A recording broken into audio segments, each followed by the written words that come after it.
Bien, como ya vimos entonces, la revolución industrial es una revolución porque implicó una serie de cambios profundos de base, de raíz, en el Reino Unido alrededor de 1800 y a este periodo también se le conoce como la época victoriana, precisamente porque coincide con el reinado de Victoria I, quien va a ser la monarca de Inglaterra y el Reino Unido de 1837 a 1901. Durante la época victoriana, entonces, el país va a pasar de ser un país rural y agrario a ser una potencia totalmente industrializada, lo cual va a traer aparejado una serie de cambios culturales, políticos, económicos y científicos enormes. Entre ellos también va a impactar en lo que se conocía como el campo artístico y lo que con el tiempo va a dar lugar a una nueva profesión que se llamó diseño. Veamos entonces cuáles fueron esos impactos. Veamos entonces uno de esos impactos, precisamente el impacto que se produce en las artes gráficas. En general, como ocurre en casi toda la actividad productiva de la revolución industrial, se prefiere la cantidad por sobre la calidad y los impresores y los componedores van a estar de alguna manera enfrentados contra estos métodos mecanizados que poco a poco van a ir teniendo cada vez más injerencia en el trabajo artesanal y que era el sustento y la especialización de estos oficiales, de estos impresores y componedores. Entonces, en general, el papel, la industria del papel también va a haber afectado sus intereses. ¿Por qué? Porque empieza a producirse en masa un papel de menor calidad, ya distinto del papel artesanal que se fabricaba manualmente y que era de mayor calidad, y este papel se vuelve más amarillo y tiene unas cualidades más ácidas, todo lo que corre en detrimento de su calidad. En cuanto a la impresión y la encuadernación, también se van a ver mecanizadas, va a haber un paso del trabajo manual artesanal y esos trabajadores van a ser reemplazados por talleres mecanizados que requieren menos mano de obra. Y si bien todo esto redujo costos e hizo que los libros fueran más accesibles, también redujo la calidad y la demanda de conocimientos técnicos, porque el operario ya no era un operario con conocimientos técnicos, formado, simplemente era alguien que trabajaba al pie de una máquina. En este sentido también tuvo mucho que ver la revolución que hubo en cuanto al diseño de las prensas, las viejas prensas manuales de madera como las que vimos en clase, fueron reemplazadas por modernas prensas de vapor que implementaban la tecnología de Watt, por ejemplo, la inventada por Frederick Koenig. Esta prensa sirve para que en 1814, por ejemplo, el Times, el diario por excelencia de esa época del Reino Unido, se imprimiera con esta prensa Koenig y para 1868 el mismo diario va a incorporar una Koenig mejorada que va a trabajar con papel continuo e impresión a dos caras, con planchas curvas sobre cilindros que son parientes de las actuales rotativas. Entonces fíjense lo que fue la evolución en materia tecnológica de impresión. En la época de Gutenberg, aproximadamente 1450, con la vieja prensa de madera, se podían imprimir más o menos 250 hojas por hora.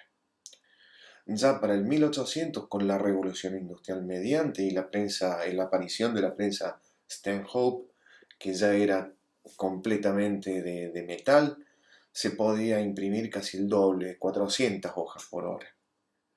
Y muy poquito tiempo después, una década después, como decíamos recién, con la prensa Koenig, en 1811 aproximadamente, se vuelve a duplicar la tirada y se alcanzan las 800 hojas por hora. Ahora bien, ¿qué pasaba con el rol del diseñador o el impresor, como era técnicamente el oficio en ese momento, como se le denominaba? Bueno, poco a poco va desapareciendo. Y todas estas ilustraciones, diagramas e imágenes que podemos ver en pantalla requerían costosos grabados y costosos métodos de producción muy artesanales, y entonces se pasa de este tipo de libro con mucho diseño, con diseño exquisito, del periodo de la imprenta manual, a esto que es prácticamente un libro más barato, pero parece un mar gris de texto sobre papel que encima perdía su blancura rápidamente, se amarillentaba y era de baja calidad. Y en este contexto, bueno, tiene mucho que ver este pensamiento de Dickens. ¿Por qué? Porque lo que había sido la mítica figura del impresor de libros iba a reinventarse en el siglo XIX a través de distintos movimientos sindicales que iban a defender este maravilloso invento y esta maravillosa profesión del impresor, que destaca justamente en esta cita Dickens. Y es así que ya para el siglo XIX el impresor forma gremio, se agremia, es un elemento activo de la lucha de clases que declara Marx. También es, como decimos recién, miembro y fundador de los primeros gremios proletarios que van a defender los intereses de los trabajadores que iban siendo reemplazados por la máquina o que iban siendo explotados por los dueños de las máquinas y de las fábricas. Y al mismo tiempo va a ser un espacio donde se van a poner en discusión un montón de saberes, teorías, técnicas y formas del hacer, es decir, la praxis, la práctica. Al mismo tiempo se va a ver totalmente desarrollada, incrementada la gráfica publicitaria, que antes era una simple nota en un muro y ahora, a raíz de la revolución industrial, con la masiva producción de objetos, quien los producía tenía que destacarse, tenía que distinguirse de su competencia. Entonces ya no podía recurrir nada más que a una notita en baja calidad, y entonces esta producción en masa que genera la competencia va a generar también una demanda por gráfica que me sirva, si yo soy el dueño de la fábrica, para ganar clientes y que esos clientes no vayan a comprarle a mi competencia. También vamos a ver que en este periodo es cuando hay un momento germinal del diseño gráfico publicitario, tal cual como lo concebimos en forma contemporánea en nuestros días.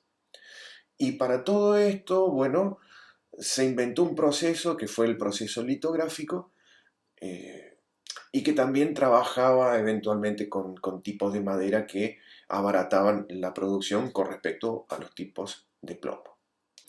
En Estados Unidos, Darius Wells desarrolla la copia pantográfica. Wells es el primero en producir tipos de madera de forma comercial, que son estos tipos que van a ver muy a menudo en estos avisos, en las películas de cowboys, de western, son los avisos de recompensa. Todos estos tipos que están decorados, que son en cuerpos grandes, generosos, fueron un desarrollo, una idea de Wells, que es el primero en producirlos en madera de peral, arce y cerezo, buscando que sea barato, pero que al mismo tiempo sea duradero. Sin imitar, obviamente, la duración de los tipos metálicos que eran más pesados y más caros justamente por ser de aleaciones. Lo que podemos ver acá son algunos ejemplos. En general, los tipos de madera permitieron imprimir con cuerpos mayores a bajo costo. Pero ¿qué pasa?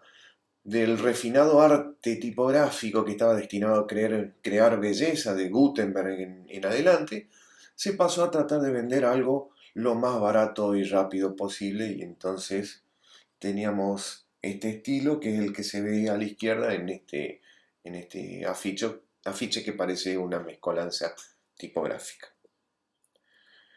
Al mismo tiempo, para la época, unas décadas después, en 1873, aparece un periódico en Nueva York que va a estar profundamente ilustrado, que va a tener predominio de las imágenes, cosa rara para la época, porque lo que predominaba era el periódico con mucho texto, mucha tipografía, y algo que va a ser muy destacable es que va a ser el primero en incluir una foto impresa en 1880.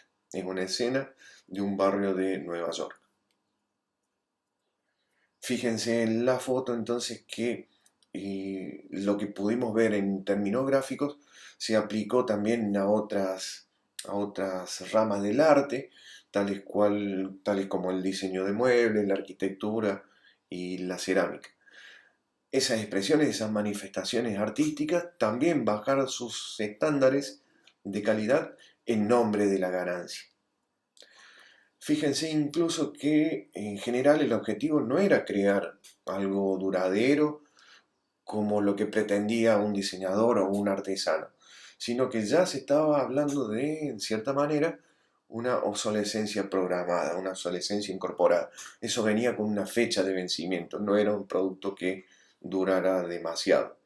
Y entonces fíjense, incluso la publicidad hace referencia a este rizador que se anuncia como nuevo, que incluso incorpora una nueva tecnología electromagnética y que bueno, que promete rulos mucho más prominentes y más rápido y en fin, una serie de efectos que prácticamente no también se podían alcanzar con el modelo anterior y este en realidad simplemente aportaba diferencias estéticas, pero no de ninguna manera significaba un gran avance con respecto al anterior. Era un producto meramente publicitario, era una campaña para que se tire el anterior y se compre el nuevo, nada más.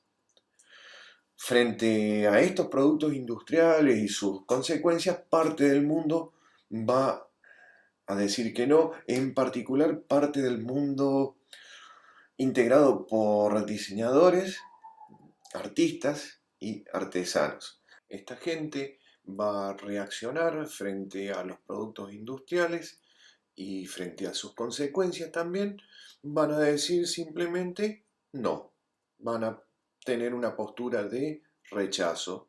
Así, mientras Inglaterra y el resto de Europa comienzan a industrializarse fuertemente y a desarrollarse, acá en nuestro país, Belgrano y Rivadavia van a tomar el espíritu de la enciclopedia francesa y es así como la Academia de Buenos Aires, que estamos viendo acá en la foto, va a distinguir y enseñar artes mayores y artes menores. Por ejemplo, considerando como arte menor a la ebanistería y en oposición a las artes mayores, que son aquellas que tienen que ver con lo intelectual y no con lo manual, precisamente como eh, el ejemplo que citamos de la ebanistería. Por ejemplo, arte mayor como la poesía, arte menor como eventualmente el tallado. El estilo que se va a adoptar en materia arquitectónica va a ser el neoclásico y va a ser el modelo elegido para reemplazar al antiguo barroco colonial del régimen justamente virreinal que se había dejado atrás pocos años en el pasado. Es así que, por ejemplo, para la festividad de mayo de 1811 se va a proponer, se va a adoptar un modelo egipcio que se puede verificar precisamente en la pirámide de Mayo, que es el primer monumento argentino. Acá se puede ver una alegoría justamente de la nueva nación libre que se presenta al mundo en la época. Sin embargo, en Córdoba, donde aún había una enorme influencia de los jesuitas y de la iglesia en general, una Córdoba más conservadora, esa Córdoba va a rechazar el neoclasicismo porque justamente desafía al barroco colonial y por lo tanto a la Iglesia y a España. Un orden que Córdoba de alguna manera, bueno, la sociedad cordobesa, la alta sociedad cordobesa, y no está tan dispuesta a abandonar, no tan rápidamente en términos de si lo comparamos con lo que pensaban los revolucionarios de Mayo. Y es así como en general en Argentina va a predominar en nuestras clases gobernantes una visión europeizante del país. Argentina va a estar mirando constantemente a Europa como modelo, y en particular Buenos Aires va a pretender ser una pequeña París en la nueva nación argentina.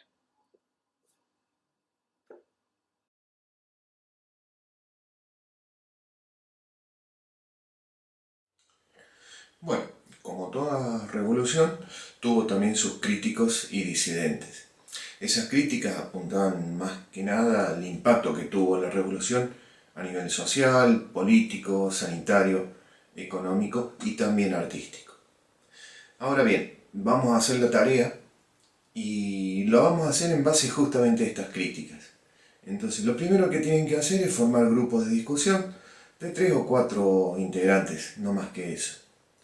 En segundo, vamos a elegir un enfoque crítico. Cada uno de estos grupos va a elegir alguna posición crítica y la va a desarrollar, la va a comentar entre quienes integran el grupo. Tercer punto, vamos a comparar esa situación crítica que hayan elegido con alguna situación local, preferentemente de nuestro entorno, de nuestra Córdoba, nuestra provincia, y que sea vigente, que sea actual o contemporánea. Y por último, esa discusión tiene que quedar registrada en video y la vamos a compartir en el grupo de Facebook, que sea una síntesis, que sea un video más bien corto, que no supere los 5 minutos de máximo.